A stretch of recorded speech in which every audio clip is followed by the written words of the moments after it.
What's up, MMA fans? Welcome back to the channel. Today we're going over the 2025 bingo card. This is pretty much some semi-bold, some not so bold, but pretty much my bingo card for the predictions of what is going to happen this year. This can range from certain fight results to fighter careers and such. Let's get straight into it.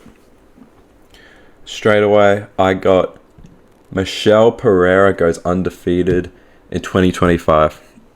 I said it in a previous video, I'm saying it again. Michel Pereira is a great fighter. He is skilled, he is athletic, and he's a finisher. I think this guy's going to go undefeated, maybe 3-0 in 2025, and I think he's going to be top 10. Yeah, he was on a great streak, and he only lost to Anthony Hernandez in like the last 4 years. Oh, 3 years maybe. He was on what, an 8-fight win streak? And Hernandez is a great fighter, so there's no shame in losing to him at all. So I think Michel Pereira is going undefeated once again in 2025. Next up, I got John Jones loses to Tom Aspinall, but is humble about it. Now this is definitely one of the bolder takes of the video. I think the Jones-Aspinall fight is going to happen. I think it's definitely going to happen.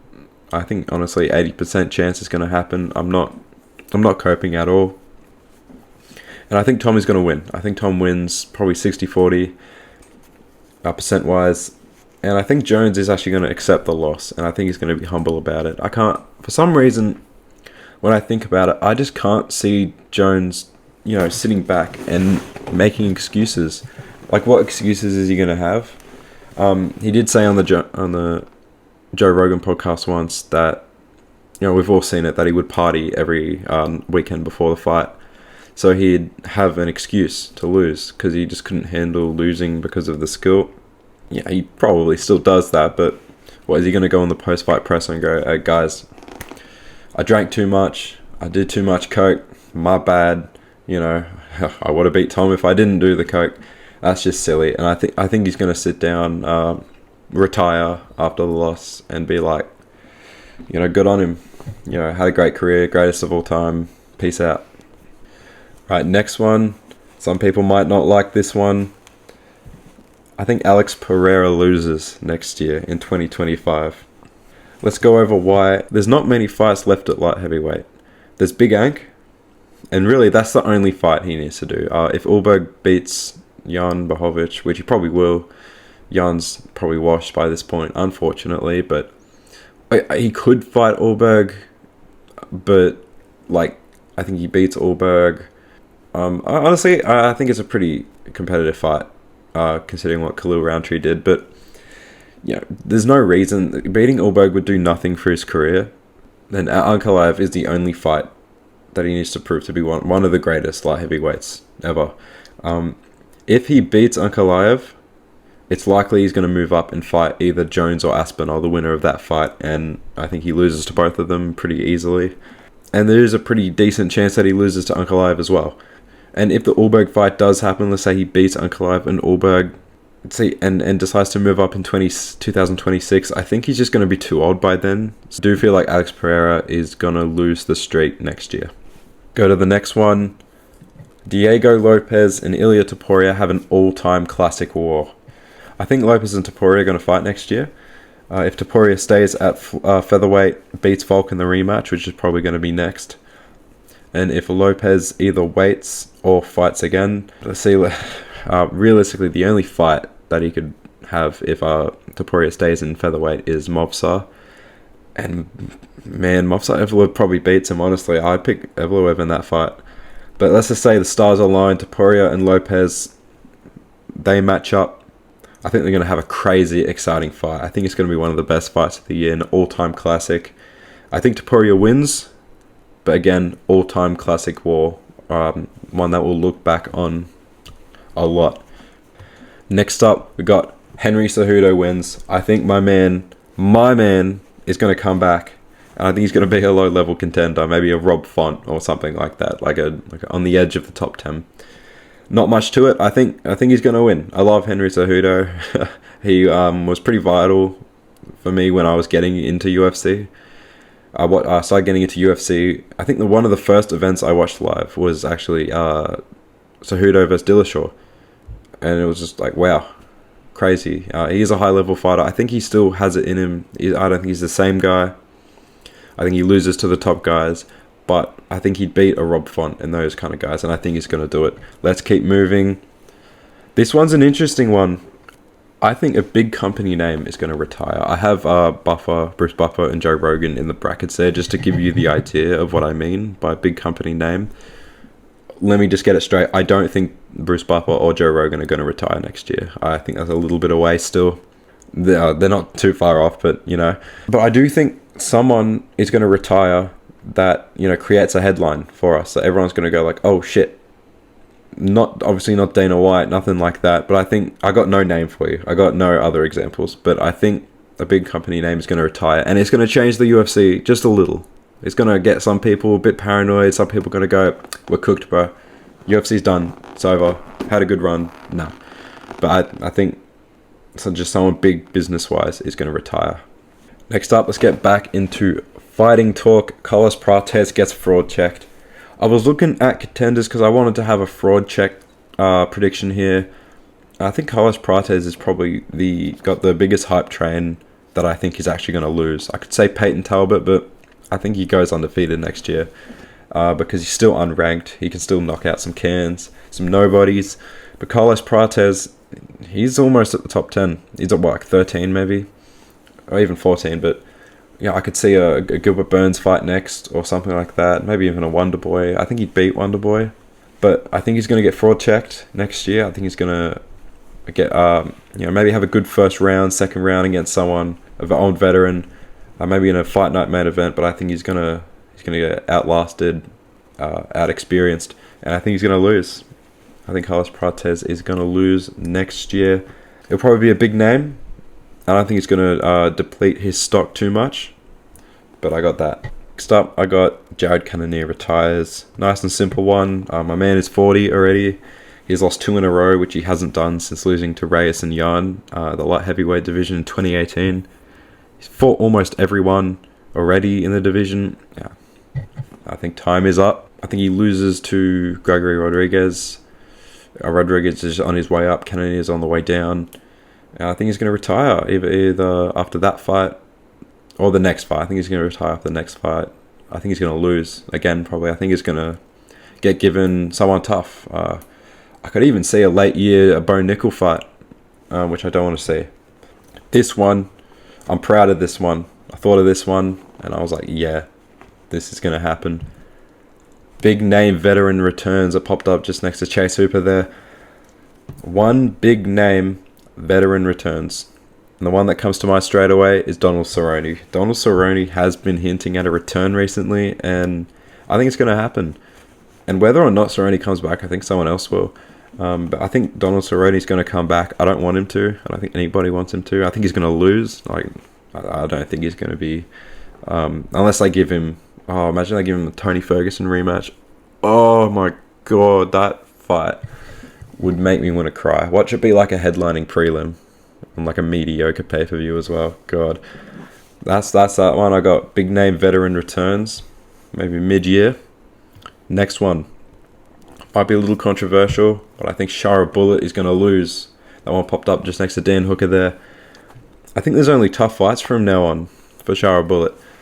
Even though he seems to only fight in like Abu Dhabi cards and all that, in Saudi Arabia, but he fought 3 times this year. They're probably going to have more cards in that area. And he's got MVP next. MVP could beat him. It's a tough fight. See, the only way I think this doesn't happen is if they kind of slow roll him and give him like a Roman Dolidze, a Cannonier, a Vittori, Marvin Vittori. Those kind of shit or old head fighters. And I think he beats all of them, definitely. But I think he's likely going to run into someone he's going to lose to. I think they're going to give him someone that he's going to stop. It might be a close fight, but I think Shara Bullet's going to lose next year. Let's keep going. Alexander Volkov loses to Aspinall if he fights him, but he beats everybody else. I think Volkov goes undefeated, or if he wins a couple, earns the title shot, loses to Aspinall. That's the only way I see him losing. I think he beats Garn in a third fight. I think I think he beat him anyway. As well, that was a really fucking bad robbery. That was like really, really bad. I've been watching UFC for like 6 years, 5 years maybe. No, 6 years. And my god, that is like top 3 robberies I've seen. That was incredibly bad. I was in a pub when that happened, and the whole pub was just like, fucking hell, like, oh, so bad. But I think he's just improved too much for the rest of the heavyweight division. The only other guys I could see beating him or having a chance is Jalton Almeida or Curtis Blades. Blades has beat him already, and Almeida is a very heavy wrestler. I think that's the weakness. I don't think anyone outstrikes him besides Aspinall. They're very competitive fights, though, and I think Volkov can win both, and I think he probably will if that's given. This next one, and this is not a joke, Shamil Gaziev breaks the top 10 of the heavyweight division. See, that could look bold from the surface, but heavyweight division is just full of goofs and nobodies anyway. I think because he was undefeated going into the Rosenstrike fight, and maybe if he starts going on, maybe adds like a run or two into the training camp, maybe eats a couple vegetables, I think he's going to get to the top 10. I think he has enough skill to get into the top 10. I don't think he makes it any further, mind you, but I think Shamil Gaziev is going to break that top 10, and I think it's going to be one of the wilder moments of the year. Next one, I promise I don't hate the guy, but I think Cyril Gane does not look any better in his next fight. If he returns, this isn't if Gane returns, because he's not exactly the most active fighter these days. Yeah, he might win his fights if he's given a shit opponent, like a Sergey Spivak or something like that. I love Sergey Spivak. I touched his hand once. But mate, he got gifted that win against Volkov, and now he has to fight at the top. Like the next fight kind of has to be like Aspinall, right? Or just another top contender. That's kind of the way they go about these things. And I don't think he's going to look improved. I'm not him. I think he's lost the motivation. He's got a lot going on for him. Outside, he's got the movie. He's got all that stuff. He seems to be doing really well outside the octagon. And all the power to him. This is not shit talking him. This is brilliant. If he can make enough money to keep going outside of the UFC, I think he should absolutely do it. I just don't think he's got it anymore. I don't think he wants it enough anymore. And I don't think he's going to look much better in his next fight. Next up, I got Dominic Cruz loses his retirement fight. Dominic Cruz says he wants to fight one more time in 2025. And realistically, looking at the options, it's maybe Song Yadong, Henry Cejudo, Bautista, or Jose Aldo. I think a couple of them are competitive, and I think the Cejudo fight is stupid. That should not happen. But I reckon he's going to lose it and retire. If he fights Song Yadong, I think he loses. Bautista probably beats him. It probably will make us hate Bautista even more. The Jose Aldo fight is probably the fight I want. And I think Aldo beats him. And I think he's going to lose and retire. Best case he doesn't. Maybe he beats best case he fights Bautista and wins. And we all celebrate. That would be pretty good. But yeah, I got Dominic Cruz losing his next and last fight. Now, next up, second last, I got Steve Erceg. Has a great year. Nice and simple. Not too bold, just nice. I think Mr. Erceg returns, fights a few times next year. Maybe gets a fight July. And maybe 2 fights. I reckon 2 fights mid and end of the year. And I think he's going to win both. Or if he does lose, I think it'll be to a big name in the second fight. But I don't think it's going to be one of those losses where you go like, oh shit, this guy's not who we thought he was. I think kind of the Pantoja fight, how he put up a great fight and his stock rose from that. But I do think he's going to go undefeated and kind of remind the world that Steve Erceg is going to be that flyweight champ in 2028. Now I got an honorable mention right before we get to the last one. I got Umar Nurmagomedov gains a huge fan base. I think this guy's fan base is going to skyrocket next year. If he beats Merab, which is looking likely, I think he's going to gain a much bigger fan base, and the Umar hype train will explode. People do jump on winners, especially champions, and if Umar beats Merab, he'll really start to build one of the better resumes at bantamweight. Even though his only top tier wins are Corey Sandhagen and would be Merab, I think that's the start. That's 2 really good wins, and like, who would be next? Maybe an O'Malley. I think he probably beats O'Malley. Yeah, and if he gets O'Malley on that as well, that is a great resume, and I think that the bandwagon's going to start. So that's the honourable mention. Let's get on to the last one. Save the best for last. Well, Queen Buckley goes undefeated. I think he's going to go undefeated in 2025. Might even become the champion of the division. Talking about hype trains and how people jump on him. I think he's got the style to beat the top guys. I don't think he's favoured. I think like Ian Gary probably has more of a chance to beat him. I think Shavkat, I think Bilal all probably might. I think they have a bigger chance to beat him than he has to beat them, but I think he's going to do it. He's constantly improving. He's extremely powerful, the hardest hitter in the division, and he might even develop some plot armor. If he develops plot armor, it's over. If Dricus du Plessis, he has plot armor, and he's beating all these guys with the skill he has. If Buckley gets plot armor, it's over. It is completely over. But I do think Buckley's going to go undefeated in 2025. That is my bingo card for the year. Have a good look at it. We're going to come back to this probably halfway through the year and at the end and see how we did. Thank you guys so much for watching. Let me know your predictions. Oh shit. Let me know your predictions in the comments. See you on the next one.